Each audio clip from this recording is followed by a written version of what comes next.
Seja muito bem-vindo, seja muito bem-vinda a mais um episódio do LilithCast, Papo de Mulher Inteligente e Madura. A cada episódio, as jornalistas Flávia Delgado e Lisley Carrillo entrevistam convidados sobre os mais diferentes temas que se relacionam com a mulher mais de 40, em busca do seu lugar neste louco século XXI. E falando em loucura, e quando chega aquela fase da mulher com a perda de libidos, calores intensos, cansaços excessivos, pele ressecada, hormônios em surto e outros tantos sintomas que desconhecemos, não dá para normalizar as dores e as angústias da tão famigerada menopausa. Pesquisa feita pela ESID, empresa de higiene e saúde, revelou que 69% das pessoas ouvidas acham esse tema um assunto tabu, especialmente por estar associado à forma preconceituosa da velhice, revelando ainda um constrangimento em falar sobre o assunto. Meninas, você, mulher que ainda não chegou nessa fase, uma hora ou outra vai chegar. É uma questão de tempo. Pois é, Lisley, existe uma estimativa de que no Brasil, agora, no ano de 2023, sejam 29 milhões de mulheres, algo em torno de 30% da população feminina do Brasil que esteja vivendo entre o climatério e a menopausa. É muita gente. Então, a gente precisa muito falar sobre isso, falar muito mais, porque informação é a chave para a gente viver essa fase da vida com menos sofrimento.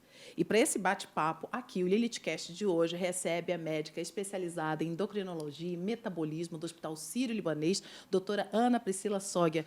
Doutora Ana Priscila, obrigada pela sua presença. A gente está super feliz, né, e honrada ter você aqui com a gente no nosso MesaCast. Exatamente. Obrigada a vocês pelo convite. Eu falo que eu adoro falar sobre mulheres, saúde, climatério e menopausa. É um prazer, Flávia e Liz. Obrigada. Acho que a gente tem muito para falar, né, sobre essa pauta tão importante que a gente traz. E a gente estava comentando aqui nos bastidores justamente isso, né, que é tanto assunto que a gente já está pensando em desdobrar esse programa. Mas vamos começar pelo começo, doutora. Menopausa, climatério, perimenopausa, são muitos conceitos. Quando começa cada uma e quando cada uma termina, porque esses três conceitos estão interligados, né? Sim, Flávia, assim, menopausa, acho que muito a gente vivenciou com as nossas mães, com as nossas avós, né, escutando elas falarem que, puxa, eu tô com calores, minha menstruação parou. Então, a questão dessa definição de menopausa, de ser um ano sem ciclo menstrual, é algo que a maior parte das mulheres já conhece. Seja porque vivenciou isso na sua família, seja porque já escutou alguma vez na mídia, seja porque, na verdade, já conversou com o seu médico, porque morre de medo desse assunto. Mas a questão é que muito pouco se fala sobre o climatério, muito pouco se fala sobre a perimenopausa. Então, essa definição de perimenopausa é um termo que a gente usa muito pouco aqui no Brasil. A gente usa muito o climatério, que é quando esses hormônios já estão mais baixos na mulher, ela já tem sintomas decorrentes dessa queda hormonal, mas muitas vezes esses exames de sangue estão dentro da normalidade, às vezes o ciclo menstrual também está dentro da normalidade, continua regular, mas ela já começa a perceber algumas mudanças, mas ela nem sabe o que está acontecendo. Então, é lógico que a gente tem que falar muito, sim, sobre a menopausa, mas eu falo que a gente tem que falar ainda mais sobre o climatério, justamente para que a mulher não se sinta perdida nessa fase de tantas mudanças. E o climatério começa quando, afinal? Quando saber que eu estou no climatério? Na verdade, Flávia, eu acho que essa também é uma dúvida mundial, inclusive científica. Por quê? Porque cada mulher vai ter o seu climatério, cada mulher vai ter a sua menopausa. Então, essa queda hormonal ela é muito individual de mulher para mulher. Genética? Então, tem um componente genético, Liz. Tem mulheres que, na verdade, assim, por isso que a gente sempre fale com a sua mãe, fale com a sua filha. Também conscientize ela desde a adolescência a não ter medo de passar por esses processos de mudança. Mas a gente sabe que tem uma tendência, sim, genética. Então, famílias que entram numa menopausa mais tardia, a gente tem uma tendência a ter uma menopausa mais tardia, com 54, 56 anos. Famílias que tiveram uma menopausa mais precoce, com 42, 45 anos, também vão ter essa tendência a ter uma menopausa mais precoce. Mas nosso estilo de vida, alimentação, tabagismo, tratamentos prévios. Então, por exemplo, eu fiz um tratamento, álcool também tem uma influência nessa sobrevida do ovário. Então, quanto mais saudável, né, quanto mais saudável o nosso ambiente, menos inflamatório, a gente tem uma tendência a esse ovário viver, né, funcionar melhor por mais tempo. Mas aí a pergunta foi, mas com que idade, Pri? Eu entendi que tem uma história familiar, mas eu quero saber, quando que eu tenho que começar a me cuidar? Então, Exatamente. A gente sabe que o climatério, esses sintomas, eles podem acontecer de 6 a 10 anos antes da menopausa. Então, se é uma mulher que vai entrar aos Tudo 48, às vezes ela pode começar a ter sintomas de queda hormonal com 38. E aí, aquela fase, Liz, que ela fica perdida, porque ela está com insônia, ela está mais irritada. Por que ninguém avisa? Eu tô nessa. Por que ninguém avisa? E o pior é que aí eu passo 3, 4 meses ótima, porque meu ovário volta a funcionar. O Aí eu falo, não, acho ginecologista que não deveria passou. avisar? Então, essa eu acho que é uma pauta que começa na educação. Então, lá na Meu escola, por Deus. exemplo, eu vejo a minha filha, eu tenho uma filha de 9 e uma filha de 12. E eu acho tão bonitinho, porque elas têm na escola sobre a puberdade, elas têm sobre a gestação. Mas a gente fala sobre esse envelhecimento, essas mudanças do corpo da mulher. Então, a gente não precisa entrar com detalhes, mas pelo menos para ser pela primeira vez apresentada, para que ela entenda que a gente vai tendo modificações ao longo da nossa vida. E sim, no ginecologista, no clínico geral, nesse acompanhamento da vida da mulher, a gente vai falar sobre ciclo menstrual, sobre TPM, sobre gestar e sobre menopausa, mas anos antes, para que a mulher possa entender o que está Não acontecendo com ela. falam. Porque a sensação que a gente estava conversando isso nos bastidores, né? Que falam pra gente na escola, há toda uma preocupação com a educação sexual em algumas famílias, ainda no Brasil isso está engatinhando, mas as pessoas falam para as meninas, olha, a menstruação é assim, você engravida assim, assim você evita filhos. Ou é parará. pontual. E acabou, ninguém fala. Menstruação todo mundo fala, agora menopausa existe um... Ou é hiato, pontual, né? você procura o médico e fala sobre aquilo que você está sentindo ali no momento. Exato, não tem o aspecto preventivo. Então, a gente ainda também está numa medicina, Liz, muito curativa. Você tem uma doença, eu curo. Você tem uma doença, eu trato. Mas hoje a gente entra numa nova proposta, até do conceito do que é saúde. Saúde não é mais uma ausência de doença. Saúde é ter um bem-estar, uma saúde física, uma saúde mental. E quando a gente está falando nesse contexto mais amplo de saúde, de bem-estar, a gente entra no aspecto preventivo. Ter uma boa qualidade de sono, colocar o corpo em movimento, ter uma boa alimentação e também entender o que acontece com o seu corpo. Ou seja, quais são as minhas predisposições? O que eu tenho que me preocupar? Qual é a história da minha família? E aí entra a temática, sim, para a mulher da menopausa, porque faz toda a diferença. Os hormônios na vida da mulher, ou seja, tem um impacto, não em todas as mulheres, mas muitas vão ter vários sintomas. E às vezes vão sofrer sozinhas essa situação. Então, a ideia é que ela tenha não só essa consciência, mas para que ela possa buscar um suporte. E os impactos são em várias dimensões, né? Na vida sexual, na libido, No trabalho. no trabalho, saúde mental, você engorda, enfim. E o outro que está perto não vai perceber. Ou percebe e vai achar que Tá a gente louca. ficando velha A mesmo. frase tá ficando louca. ficando louca, Tá ficando histérica. velha, Que Exato. horror. Nos nossos relacionamentos, né? Qual que é o nosso grupo de apoio? Então, eu brinco que eu falo muito lá em casa, primeiro porque eu só falo sobre isso, né? Quem me segue entende que eu falo muito sobre climatério e menopausa. Maravilhosa. E as minhas filhas, na verdade, elas já sabem tudo sobre climatério e menopausa, porque primeiro elas me acompanham, sabem? E às vezes eu também dou as minhas surtadinhas, né? Aquele momento tipo, ai, mamãe, tá bom, a gente sabe que é o climatério. Olha só, estudadas. Então, exato. Mas que bacana. Prevenidas também. Não, e os nossos filhos entenderem a gente. Tudo bem, mamãe, eu sei que hoje é um dia que é ruim. Tá tudo bem. Eu sei o que está Marido acontecendo. entender a gente. Né? Todo esse âmbito familiar, marido, companheiro, filhos, Colegas de trabalho. empregadores, chefes. exato. É que a gente realmente, é lógico que assim, o ideal é que a gente não fique tendo grandes alterações, porque a gente também fica mal com isso. Então, que a gente receba o suporte para trazer mais equilíbrio para o nosso corpo. Mas toda essa rede que está ao nosso redor, também entender que vão ter dias que está tudo bem. Tá bom, mamãe, eu vou deixar você sozinha, tá bom, querida. Olha, daqui a pouco a gente conversa. Que é aquelas vezes 30 minutos que a gente precisava para também entrar em equilíbrio e falar, ok, vamos continuar o dia, né? Então, assim, eu acho que é muito isso. As pessoas ao nosso redor e principalmente a gente, Ter Flávia. paciência com a gente mesmo, né? Exato. Quantas mulheres... Outro dia eu estava falando com uma paciente, ela falou assim, doutora, mas eu me sinto tão culpada, minha vida é tão boa, e eu não sei por que eu estou assim. Ela falou, bem, não se sinta culpada. Você já está sofrendo, já está mal, e ainda se sente culpada. Essas mudanças, essas flutuações acontecem. Não se sinta culpada. Você não está sozinha, aliás, a sua história é de muitas. Né? Vamos juntas tentar trabalhar para trazer mais qualidade de vida e saúde para a gente. Menopausa acaba? Porque ela chega, ela já começa 2 anos, mas um dia ela acaba. Então, e essa é a pergunta, né? Porque, assim, Não, vai passar. Esse é o termo. Antigamente, Vai quando a gente não passar, é falava ótimo. tanto em tratamento, olha, aguenta as pontas que vai passar. Então, se vai passar, a gente tem o conceito de que acaba. Vai passar, acabou. E esse conceito é um conceito errado, Flávia. A partir do momento que o nosso ovário não produz mais hormônios, ele não vai produzir nunca mais. Então, ela não acaba. O que pode passar são alguns sintomas, tipo calores. Então, algumas mulheres, depois de 5 a 7 anos, deixam de ter aqueles calores tão intensos. 5 a 7 anos com calores. Ah, não, na verdade, tem mulheres que vão durar a vida inteira. Então, assim, eu que tenho... dó! Exatamente. Eu tenho pacientes que têm calores até 80 anos de idade. Não. Então, ou seja, realmente, cada mulher é única nessa sua natureza. Mas a gente tem a expectativa de que, assim, passou os calores, então acabou a menopausa. É lógico que o nosso corpo também tem algumas adaptações a esse hormônio mais baixo. Mas a questão é que algumas coisas não passam. A ação do nosso hormônio no nosso cérebro, a ação do nosso hormônio na nossa saúde íntima e a ação do nosso hormônio na nossa saúde mental. É muito comum eu ver no consultório, meninas, mulheres que mudaram depois da menopausa. O seu comportamento, o seu humor, a sua vitalidade. Então, elas parecem que nem são mais elas mesmas. Estão mais impulsivas, mais briguentas, mais apáticas. Ela não é aquela mulher. Ela se transformou porque a gente sabe que o hormônio tem uma ação no nosso cérebro. E ela foi modificando aos poucos. Isso tem um impacto psicoemocional.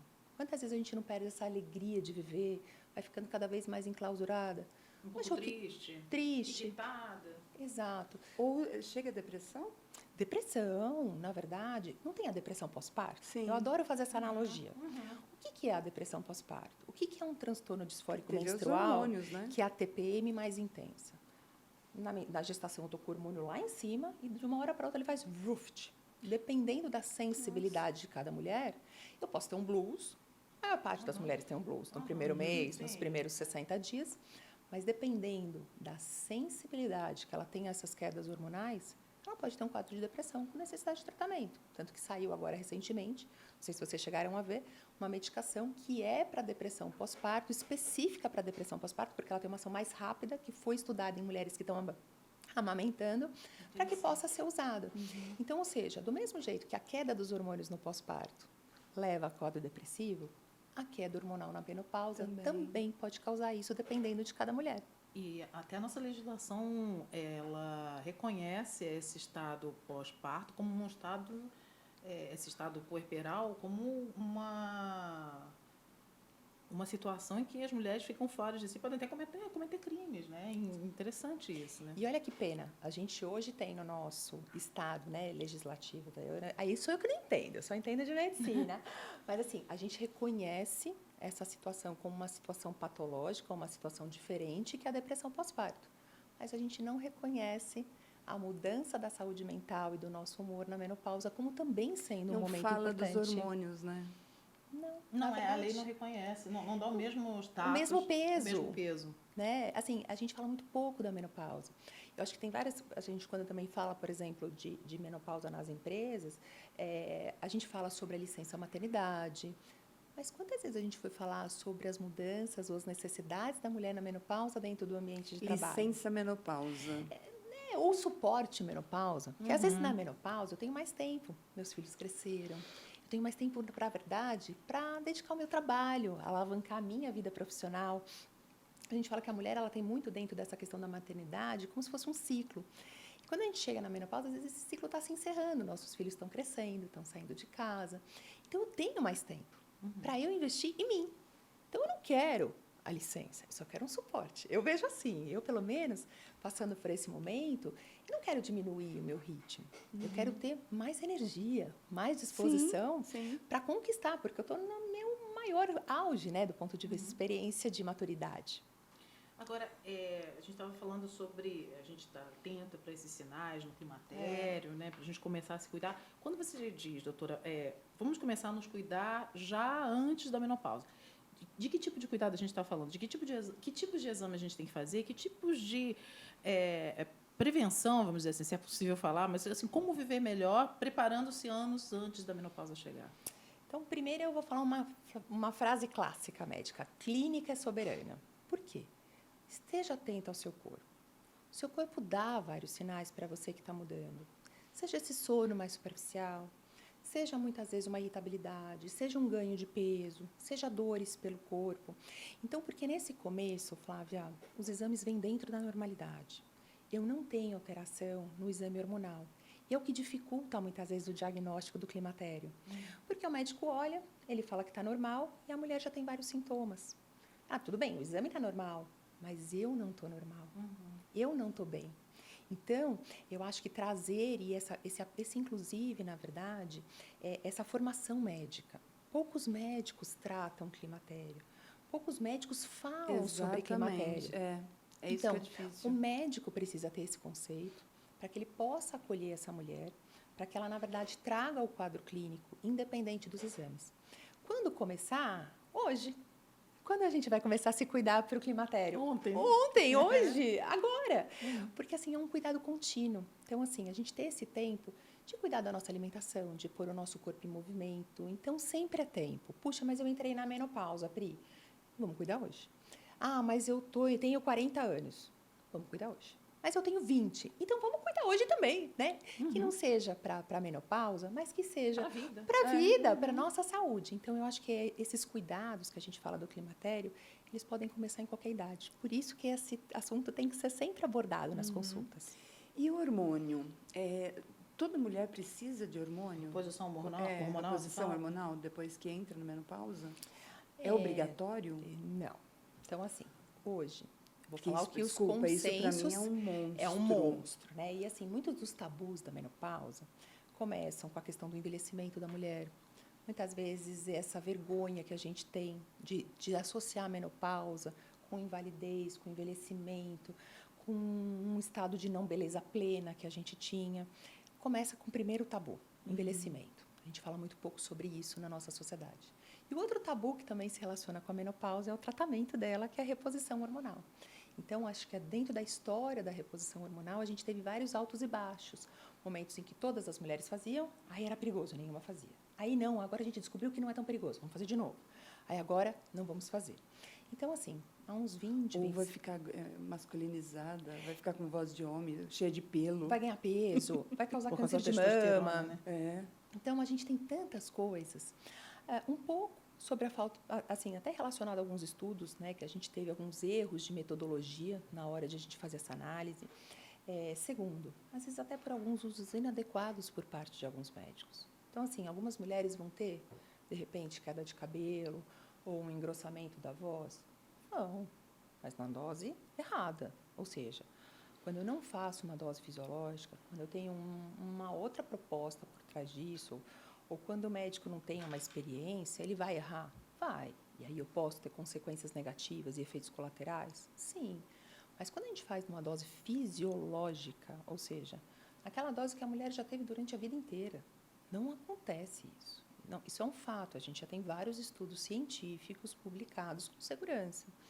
Por quê? Porque a testosterona, já que a gente começou falando sobre ela é um hormônio que ela é aprovada, tanto pela Sociedade Brasileira de Endócrino, como pela Sociedade de Ginecologia, para ser usada em mulheres que têm diminuição de libido, ou seja, que tem aquele transtorno do desejo sexual hipoativo na mulher.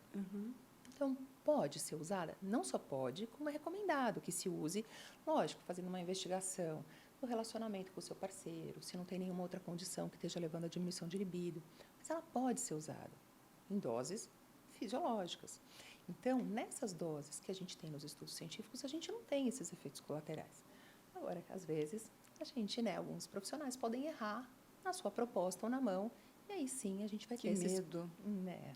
E quem faz tratamento oncológico ou tem histórico oncológico na família deve ficar longe do tratamento hormonal sempre? Então, depende o que é oncológico, Flávia. Então, por exemplo, a terapia de reposição hormonal, ela diminui o risco de câncer de intestino. Então, ou seja, mulheres que fazem reposição têm menor risco de câncer de cólon do que mulheres que não fazem. Tem menor risco de câncer de estômago do que as mulheres que não fazem. É lógico que a gente não vai começar a reposição para prevenir câncer. Sim, sim. Mas uma mulher que já tem um histórico de câncer de intestino e que está tendo sintomas, ela vai ter um ganho adicional de proteção em relação ao seu intestino. O que a gente fala muito são dos tumores, né, que são hormônio dependentes, que é o câncer de endométrio e o câncer de mama. Então, mulheres que já tiveram câncer de mama e câncer de endométrio, existe um consenso que a gente não deve fazer a reposição. A gente tem estudos na literatura para avaliar a segurança. Então, mulheres que já tiveram, entram num estudo controlado, com comitê de ética, e por vários motivos elas decidem fazer, e esses estudos foram publicados. Então, ou seja, algumas mulheres acabam fazendo, porque às vezes tem muitos sintomas, mas aí é fora do que a gente faz no consultório. No consultório, teve um tumor hormônio dependente, a gente vai tentar uma proposta não hormonal. A gente vai continuar dando suporte para essa mulher, mas de uma maneira diferente. Tem fitoterápico, né?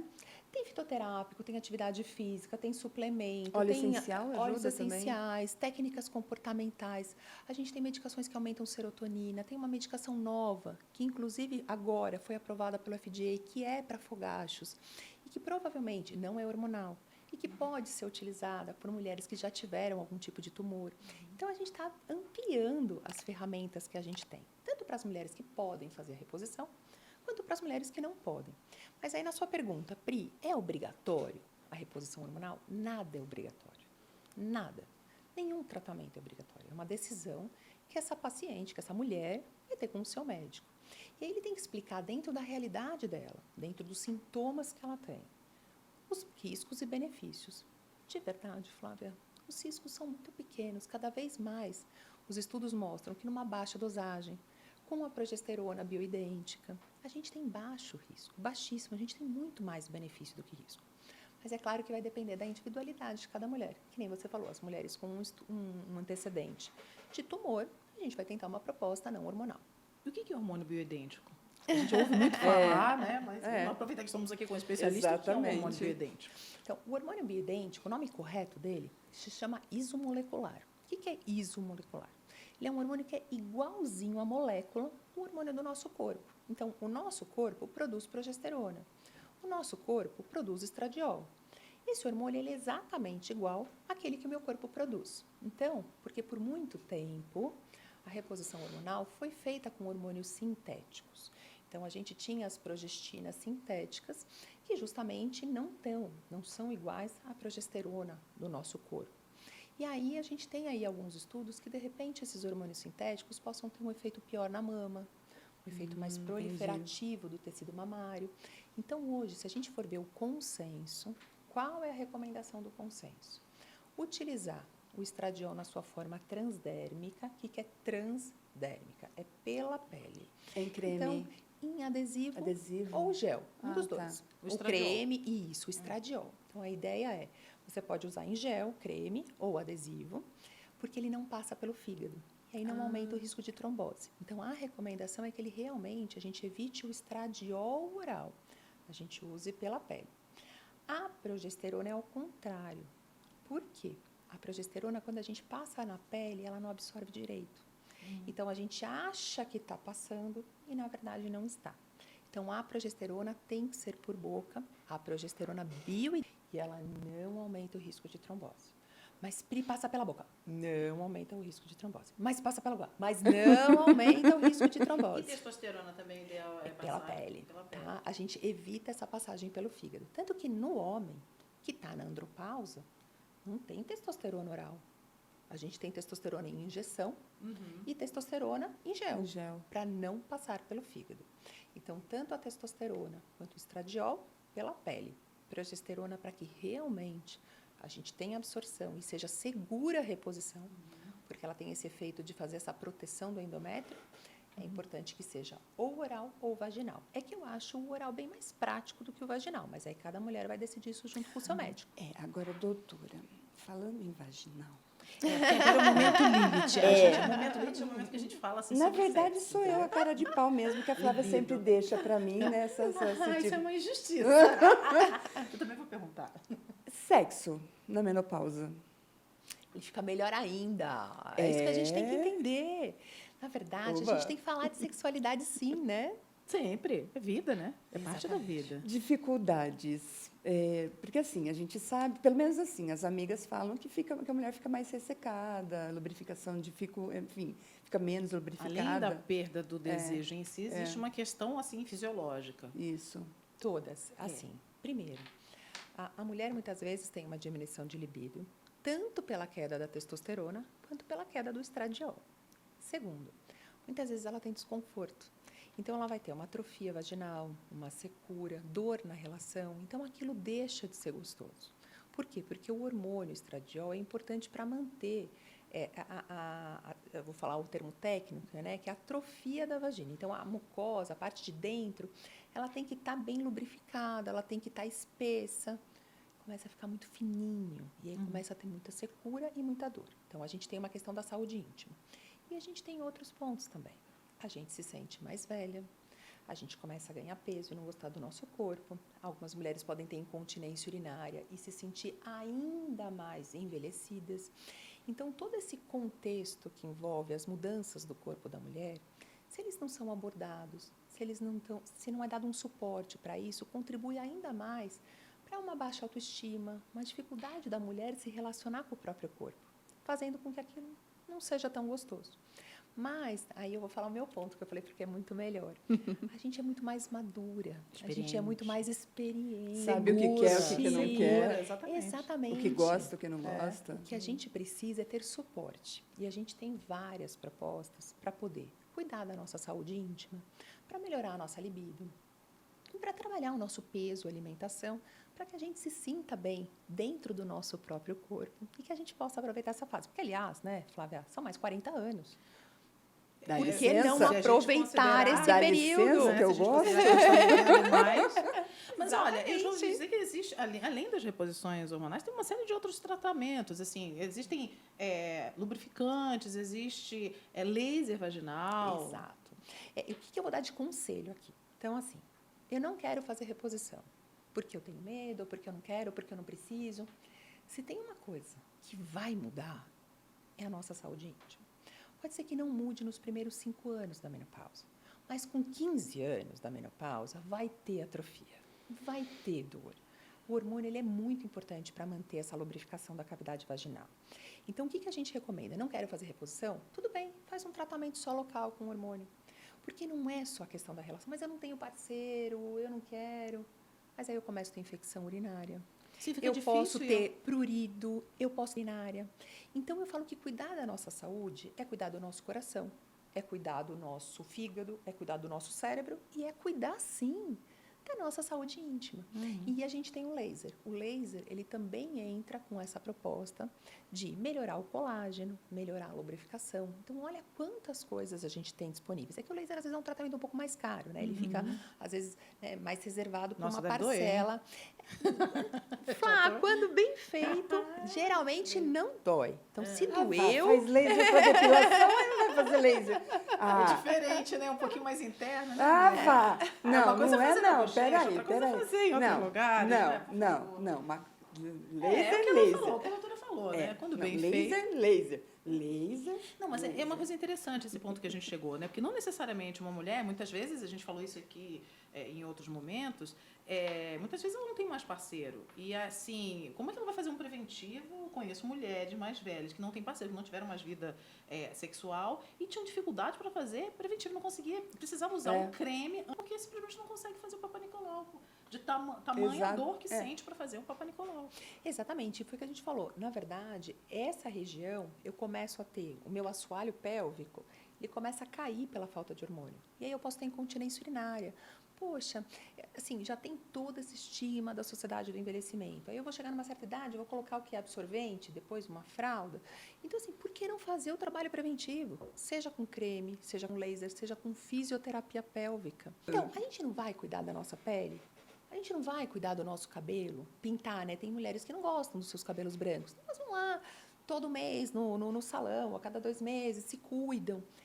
Que a gente também tenha conscientização que cuidar da nossa sexualidade e da nossa saúde íntima faz parte desse processo de envelhecimento. Que a gente fale mais sobre isso no consultório com o médico. Que o médico abra essa temática. Como está a sua sexualidade? Mas meu marido... Não, mas e você com você mesma? Escute, com né? o seu corpo? Você gosta do seu corpo? Também O escute, seu né? autocuidado, né? Exatamente. Seja interessante que alguém escute também, né? Porque é difícil, porque existem médicos Os mais antigos, né? Os mais antigos talvez... Vai passar. A gente ouve relatos de pessoas mais velhas que dizem, eu um médico que nunca me disse isso, uma médica, falou assim, você está sentindo fogacho? Você está na menopausa? Passar. Fica calma que vai passar. É o suporte. E aí, eu sei que a nossa temática aqui é muito mulher, né? Mas quando a gente fala de sexualidade e de intimidade na maturidade, essa temática ela tem que ser aberta, tanto para homens quanto para mulheres. Porque muitas vezes o homem também está sofrendo sozinho, porque ele também tem a mudança no corpo dele. É um fato. Tem a andropausa lá na frente, mas antes da andropausa, a gente tem várias mudanças. E é o que também muitas vezes afasta os casais. Então, ele já tem algumas mudanças. A mulher está entrando na menopausa, tem dor. E aí, cada vez, a gente vai perdendo mais a nossa conexão e intimidade. Então, assim, é desse papo aberto. Falar, olha, procura o seu médico, né, para o seu parceiro. Ou, olha, eu também estou procurando o meu, vamos juntos. Maravilhoso. E a andropausa acontece num tempo diferente para o homem, né, do que para a mulher. Bem mais tarde? Bem mais tarde e de uma forma muito mais gradativa. O que acontece é que essa queda hormonal ela vai acontecendo ao longo de anos. Então, 10, 20, 30 anos.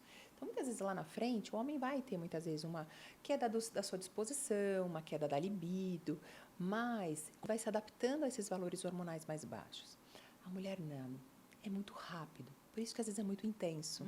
Por isso que a gente tem tantas mudanças, desde o nosso cérebro, né, o nevoeiro mental, a gente muitas vezes fica mais lentificada, fica com uma alteração cognitiva, a gente perde a nossa memória, né, rápida, até a questão dos calores. Então, assim, é tudo muito intenso na gente, porque essa mudança é muito mais rápida.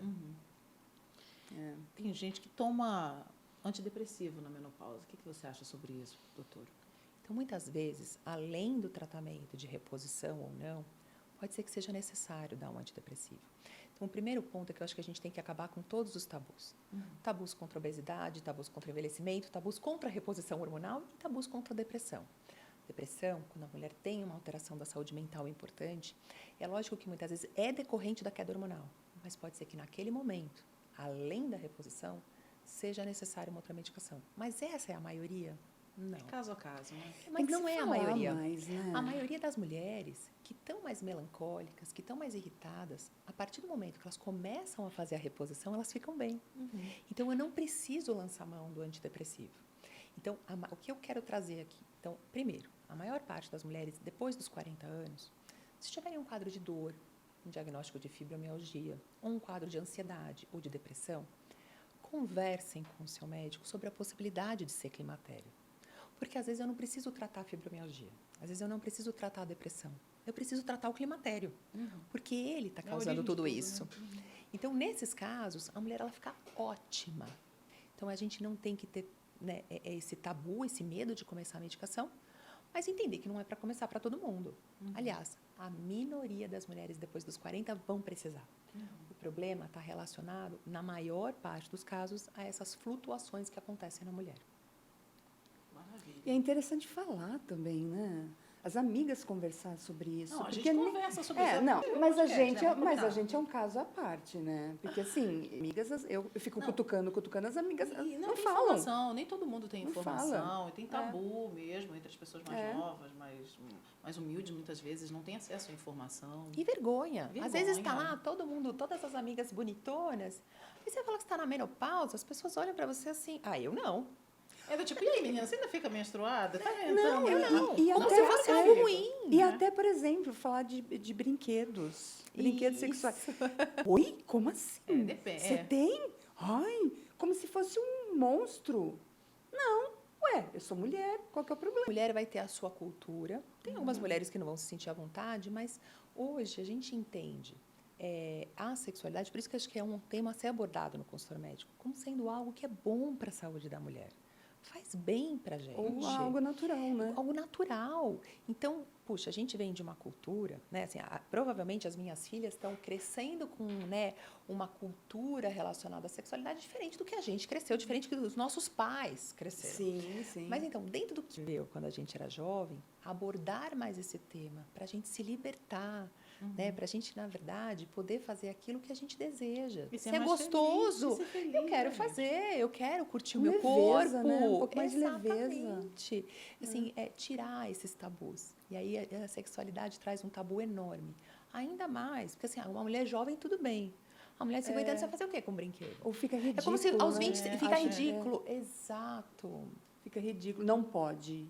Não pode. Quem disse? É. Onde Né? é que está escrito? Quais as possíveis vitaminas que uma mulher pode tomar nesse período? Liz, isso é um assunto importantíssimo, porque cada vez mais as mulheres estão antenadas. Então, elas estão lendo posts, estão vendo mídias sociais, e é uma enxurrada de informação. É uma enxurrada, eu falo que de informação e também de custo, porque cada vez que a gente vai somando, é creme, é laser, é suplemento, é vitamina, a gente está onerando essa mulher, essa conscientização do que realmente é importante ou não, porque às vezes ela precisa. Então, o primeiro ponto é que eu acho que isso também é individual, então, que está perdendo massa óssea, que tem um antecedente de osteoporose. Puxa, vamos cuidar do seu osso através de exercício físico, de musculação, de vitamina D, de magnésio, de cálcio, sim. Então, ela já está ganhando um pouquinho de gordura, ela está com um pouco de gordura no fígado, Colesterol alto. tem um colesterol alto. Puxa, vamos entrar com uma proposta que diminua essa inflamação de gordura visceral? Com uma vitamina E10, com, por exemplo, uma creatina e um magnésio. E eu não tenho nada, eu sou super saudável. Aí eu acho que é uma dúvida, como que é a sua alimentação? Você tem uma alimentação regular? Sua saúde intestinal, e aí fica um ponto de atenção, é cuidar da saúde intestinal na menopausa. Então, ou seja, ele está regular? Seu hábito intestinal? Às vezes eu não preciso de suplemento nenhum. Por quê? Porque eu já tomo sol, minha vitamina D está boa, meu ferro está bom, minha B12 está boa, meu intestino está bom com fibra. Será que eu preciso? Eu posso, meu dia a dia mesmo, fibras, psyllium, linhaça, e eu tomo muito abacate, que é rico em magnésio, então eu consigo através da alimentação. Então, eu acho que a primeira coisa é evitar a gente ficar comprando um monte de coisa sem sentido. Aquele Segundo, desespero. exatamente, é entender a sua tendência, baseada nos seus exames e na sua história, e a tendência também da sua família. E aí, se a gente perceber que você tem ali uma pedrinha no sapato, um calcanhar de Aquiles, fala, puxa, olha, aqui que é o ponto fraco da minha saúde. Ok, aí você investe com suplementos e vitaminas que tenham uma ação para aquilo que você precisa. E saúde da tireoide na menopausa? Também tem que ficar bem atenta, né? Porque reflete em todos os outros Desregula. resultados. É uma combinação, Flávia. O que acontece? Existe uma tendência já da mulher apresentar um hipotiroidismo a partir dos 35, 40 anos. Então, assim, mulheres têm mais doença também, têm doença, mais hipotiroidismo do que homens, né? Então, a principal causa de hipotiroidismo é a tiroidite de Hashimoto, que é uma doença autoimune. Então, a gente já sabe que a mulher já tem a partir dos 35, 40 anos maior risco. Que também é o momento que acontece o climatério, que é o que a gente está conversando. Meu Deus, E aí eu a estou gente entrando não em... sabe o quanto é tireoide, o quanto é climatério. Então, é ficar atento ao seu corpo. Começou a ter sinais de fadiga, dores pelo corpo, queda de cabelo. Percebeu que está mudando? Converse com o seu médico, faça um exame de TSH e T4 livre, vamos ver como está essa função tiroidiana. E assim, claro, colocar em dia os hormônios tiroidianos quando vem alterado, mas, Pri, e os exames hormonais, né? Os nossos hormônios interferem na tireoide? Os nossos hormônios sexuais interferem na tireoide, mas o nosso estilo de vida interfere em doenças autoimunes. Grávida, com saúde intestinal, com sono adequado, faz com que o meu sistema imunológico fique melhor e eu tenha doenças autoimunes, como a tireoidite de Hashimoto. Mas para trazer aqui, mas Pri, eu faço tudo direitinho e veio esse diagnóstico. O que eu fiz errado? Não se culpem, é o primeiro passo. Existe um componente genético. Às vezes, tem pessoas que têm uma tendência genética a ter a tireoidite de Hashimoto e ter hipotireoidismo. O que a gente vai fazer? A gente vai tratar. Exato, Flávia. Tratar. Ou sai de São Paulo, né? Vou viver perto do mar. Tem uma história que se você viver, a sua tireoide funciona melhor, porque você vai ter mais contato com o iodo, Volta enfim, pra sua sal. terra. Mas eu acho que depois, com 50 anos, eu acho que... Para a gente ir caminhando para o final, doutora Priscila, que mensagem que você deixa para essa mulher que em 2023 está entre climatério, entre a menopausa, ou já está chegando a menopausa, que faz parte aí desses quase 30% da população do Brasil? Que mensagem você deixa para ela? Acho que a primeira coisa é que a gente não se esconda e não se engane. A gente entender e respeitar o nosso corpo, entender que ele está trazendo doenças e quando isso interferir na sua qualidade de vida e na sua saúde, que você converse com o seu médico de suporte familiar e de amigos, mas é que você procure ferramentas, sejam elas hormonais ou não hormonais, não sofrer em silêncio. Porque muitas vezes a gente acha que vai passar, mas na verdade a gente está adoecendo. E adoecendo em vários locais diferentes do nosso corpo. Desde o nosso coração, desde o nosso cérebro até a nossa saúde mental. Então a ideia é, trate o climatério e menopausa, hormonal ou não hormonal, para manter a sua qualidade de vida, mas também piorar a sua saúde, né? Não adoecer. A gente tem várias propostas de tratamento hoje em dia. A gente realmente merece esse tratamento e a gente tem que pedir por isso. Obrigada. Muito bom pôr de papo. Isso. Acho que a gente devia fazer outro programa com Eu ela. também mais acho. Outros assuntos para a gente. Hoje foi mais Eu geral. também acho. Porque tem várias coisas aqui, eu tenho certeza que as pessoas vão Vou querer encher o fazer. saco. Eu vou te deixar em paz. E para quem quiser te seguir, doutora Ana Priscila, maravilhosa, que é uma celebridade lá no Instagram, como é que as pessoas fazem para seguir seu trabalho? Então, eu acho que é um processo de conscientização que a gente tem Sim, conversado sim. aqui hoje. Meu Instagram é _Ana Priscila Soga, acho que vocês vão colocar aqui. Sim. Mas, né, não só o meu Insta, eu acho que tem muito material bom, tem muita mulher boa. Vocês, outras médicas, que falam sobre comportamento da mulher madura. Eu acho que a gente pode enriquecer o nosso arsenal de conhecimento para passar por essa fase. E se informe, né? Se informe. Enfim, não fique quieta, né? Procure se informar sobre o porque tema. Não é só uma saúde, não é a questão nem mais só da saúde da mulher, mas é a saúde da família, do grupo. Exatamente. Da sociedade, Da né? sociedade, é a nossa saúde coletiva, vamos dizer Exatamente. assim. É uma professora aqui, né? É uma professora. Obrigada. Eu que agradeço. Maravilhosa. Muito obrigada mesmo. Obrigada pelo Aliás, convite. Depois a gente faz outro programa com a doutora Ana Priscila. Sigam as nossas redes sociais. Não esqueçam aí, quem está assistindo no YouTube também, a acessar, clicar ali no sininho para ativar as notificações em relação aos nossos novos vídeos. Nossas redes sociais estão aparecendo aí para vocês. A gente no Spotify Instagram, também. a gente está no Spotify e também no YouTube. Até o próximo episódio do LilithCast. Tchau.